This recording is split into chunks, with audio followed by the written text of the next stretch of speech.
Assalamualaikum warahmatullahi wabarakatuh. Dan pada video kali ini kita akan mengisahkan tentang salah seorang sahabat Rasulullah SAW yang bernama Hashim bin Thabit. Hashim bin Thabit adalah seorang sahabat Nabi yang gagah berani dalam berjihad di jalan Allah. Beliau tak gentar ketika mengikuti peperangan menghadapi musuh-musuh Allah, karena Hashim bin Thabit dikenal dengan keberanian. Ketika beliau gugur di medan pertempuran, salah satu perempuan kafir Quraisy bersumpah akan memberikan hadiah kepada siapa saja yang dapat membawakan kepala Hashim bin Thabit kepadanya untuk dijadikan batok minuman keras ataupun khamar. Perang Badar baru saja usai. Kaum kafir Quraisy bertekad membalas kekalahan mereka. Kedengkian dan nafsu untuk balas dendam terus berkobar di dada kaum kafir Quraisy. Tidak saja kaum pria, bahkan perempuan-perempuan bangsawan kaum kafir Quraisy pun turut pula ke Uhud untuk menggelorakan semangat perang. Di antara para wanita itu terdapat Hindun binti Utbah, yaitu istri Abu Sufyan bin Harb, Ritah binti Munabbih, yaitu istri Amr bin Ash, Sulafah binti Sa'ad beserta suaminya, Talhah dan 3 orang anak laki-lakinya, Musafi', Julas dan Kilab, serta banyak lagi wanita-wanita lainnya.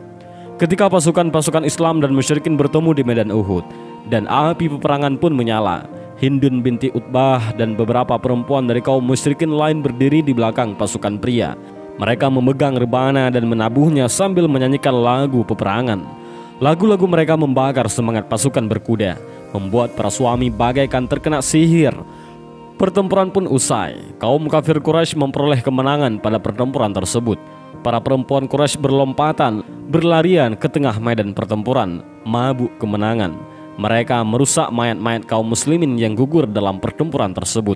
Mereka membalaskan dendam bapak, saudara, dan pamannya yang terbunuh di pertempuran sebelumnya, yaitu Perang Badar.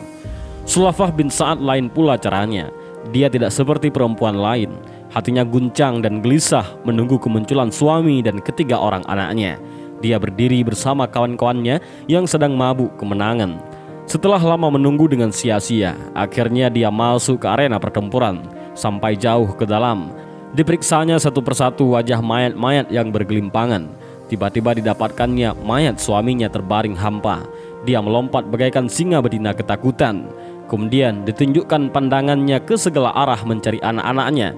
Tidak berapa lama dia mencari ke segenap lapangan.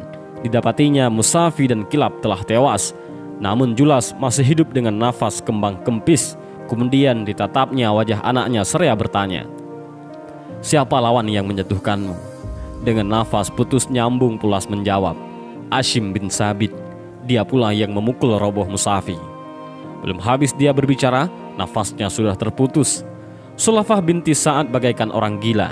Dia menangis dan meraung sekencang-kencangnya. Dia bersumpah tidak akan makan dan menghapus air mata, kecuali bila orang Quraisy membalaskan dendamnya kepada Hashim bin Thabit dan memberikan batok kepala Hashim kepadanya untuk dijadikan mangkok tempat minum khamar. Dia juga berjanji akan memberikan hadiah dan uang yang banyak bagi orang yang dapat menyerahkan Hashim bin Thabit kepadanya, hidup ataupun mati. Janji Sulafah itu tersiar cepat ke seluruh kaum Quraisy. Setiap pemuda Mekah berharap mereka dapat memenangkan perlombaan tersebut dan membawa Hashim kepada Sulafah untuk memperoleh hadiah besar yang dijanjikannya. Selesai perang Uhud, kaum muslimin kembali ke Madinah. Mereka membicarakan pertempuran yang baru saja dialami, sama-sama memperlihatkan rasa sedih atas pahlawan-pahlawan yang syahid, memuji keberanian orang-orang yang terluka dan sebagainya. Mereka pun tidak ketinggalan menyebut nama Hashim bin Thabit yang dikatakan sebagai pahlawan gagah tak terkalahkan. Mereka kagum bagaimana Hashim mampu merobohkan 3 saudara sekaligus. Seorang di antaranya berkata, "Itu soal yang tak perlu diherankan. Bukankah Rasulullah pernah mengingatkan ketika beliau bertanya beberapa saat sebelum berkobar perang Badar, 'Bagaimana caranya kamu berperang?' Lalu Hashim tampil dengan busur panah di tangan, lalu berkata, 'Jika musuh berada di hadapanku 100 hasta, aku panah dia. Apabila musuh mendekat dalam jarak tikaman lembing, aku bertanding dengan lembing sampai patah. Jika lembingku patah, kuhunus pedang, lalu aku main pedang.' Maka Rasulullah SAW bersabda, 'Begitulah berperang. Siapa yang hendak berperang, berperanglah seperti Hashim.'" Tidak berapa lama setelah perang Uhud, Rasulullah memilih 6 sahabat untuk melaksanakan suatu tugas penting, dan beliau mengangkat Hashim bin Thabit sebagai pemimpin. Orang-orang yang terpilih ini berangkat melaksanakan tugas yang dibebankan oleh Rasulullah kepada mereka. Di tengah jalan, tidak jauh dari Mekah, sekelompok kaum Huzail melihat kedatangan mereka. Kelompok itu segera mengepung mereka dengan ketat. Hashim dan kawan-kawan dengan sigap menyambar pedang masing-masing dan siap siaga menghadapi segala kemungkinan. Orang-orang Huzail berkata, "Kalian tidak akan berdaya melawan kami. Demi Allah, kami tidak akan berlaku jahat kepada kalian jika kalian menyerah. Kalian boleh mempercayai sumpah kami dengan nama Allah." Para sahabat Rasulullah berpandangan satu sama lain seolah-olah bermusyawarah. Sikap apa yang harus diambil? Hashim menoleh kepada kawan-kawannya seraya berkata, "Aku tidak dapat memegang janji orang-orang musyrik itu." Kemudian diingatnya sumpah Sulafah untuk menangkapnya. Hashim kemudian menghunus pedangnya sambil berdoa, "Ya Allah, aku menjaga agamamu dan berperang karenamu, maka lindungilah tulang dan dagingku. Jangan biarkan seorang musuh pun dapat menjamahnya." Hashim dan rekan-rekannya menyerang orang-orang Huzail. Mereka bertiga bertempur mati-matian sehingga akhirnya roboh dan gugur satu persatu sebagai syuhada. Adapun kawan Hashim tiga lagi menyerah sebagai tawanan. Mereka dikhianati oleh kaum Huzail yang tidak menepati janji.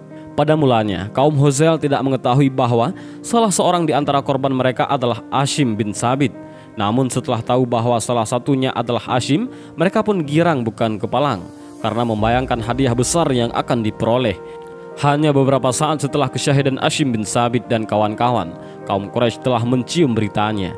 Karena kaum Huzail tinggal tidak jauh dari kota Mekah, para pemimpin Quraisy segera mengirim utusan kepada para pembunuh Hashim, meminta kepala Hashim untuk menghilangkan dahaga Sulafah binti Sa'ad dan menyempurnakan sumpahnya. Para pemimpin Quraisy membekali para utusan itu dengan uang yang memadai dan menyuruh mereka menyerahkan seluruh uang itu kepada kaum Huzail demi untuk mendapatkan kepala Hashim. Kaum Huzail pergi mencari jasad Hashim untuk memisahkan kepalanya dari jasad, tetapi dengan kuasa Allah, tiba-tiba mereka dikejutkan oleh sarang lebah dan gerombolan serangga yang menyerang dari segala arah. Ketika mereka hendak menghampiri tubuh Hashim yang sudah menjadi jasad, serangga itu terbang menyerang, menggigit muka, mata, dan kening. Bahkan seluruh tubuh mereka tak luput dari gigitan, sehingga mereka tidak bisa mendekati jenazah Hashim. Setelah mereka mencoba berulang-ulang menghampiri jasad Hashim, mereka selalu gagal, akhirnya menyerah. Biarkanlah dahulu sampai malam. Biasanya jika hari telah malam, mereka terbang. Maka tinggallah jasad itu untuk kita, kata seseorang. Mereka kemudian duduk menunggu sampai malam. Namun ketika langit mulai gelap, tiba-tiba kilat dan petir menggelegar sambung menyambung. Hujan pun turun dengan lebatnya bagai dicurahkan dari langit. Setahu mereka, belum pernah terjadi hujan sedemikian lebat. Dengan cepat, air mengalir dari tebing-tebing dengan memenuhi sungai-sungai dan menutup permukaan lembah. Banjir besar segera datang dan melanda segala yang ada. Tatkala hujan berhenti dan langit pun kembali cerah, pasukan Bani Huzail bersorak girang. Mereka ingin segera mencari dan menemukan jasad Hashim. Dengan terbayang-bayang harta yang akan ia peroleh dengan dibawanya kepala Hashim bin Sabit, semua orang dari pasukan Bani Huzail dengan cermat menyisir pepohonan dan semak-semak tempat terbunuhnya Hashim. Namun tak kunjung ditemukannya jasad Hashim. Dengan rasa kesal dan marah, Bani Huzail pun pulang tanpa membawa hasil. Doa Hashim bin Sabit telah dikabulkan Allah. Jenazahnya tidak dapat disentuh sedikit pun oleh orang-orang kafir. Dan semoga Allah menghanyutkan menuju sungai di surganya. Allah Subhanahu wa Ta'ala memperkenankan doa Hashim bin Sabit.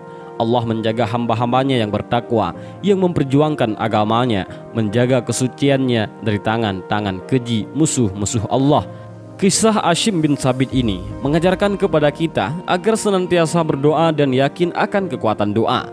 Karena hal yang sangat tak mungkin menjadi mungkin karena kekuatan doa.